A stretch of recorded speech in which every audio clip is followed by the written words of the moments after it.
Sadar sudah tua, Kak Seto sempat ingin dipanggil Kek Seto. Di usianya yang sudah tak muda lagi, psikolog anak Seto Mulyadi atau Kak Seto ingin mengubah nama panggilannya. Kak Seto sempat ingin mengubah panggilan Kak dan menggantinya menjadi Kek di perayaan ulang tahun ke-70 yang digelar pada 20 Agustus 2021. Namun rupanya rencana pergantian panggilan itu tak disetujui oleh anak-anak Kak Seto. Menurut mereka, predikat Kak sudah menempel dan tidak bisa dilepaskan lagi dari nama Seto Mulyadi. Dalam perjalanan karirnya sebagai psikolog anak, Kak Seto menyebut hanya ada satu Presiden Republik Indonesia yang tidak memanggilnya dengan sebutan Kak.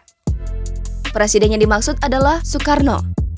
Sebab saat itu ia masih kecil dan belum berkontribusi di dunia anak Indonesia.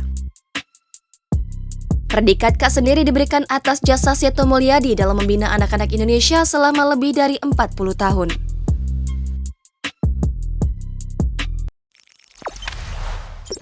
Jangan lupa subscribe, share, komen, dan like ya!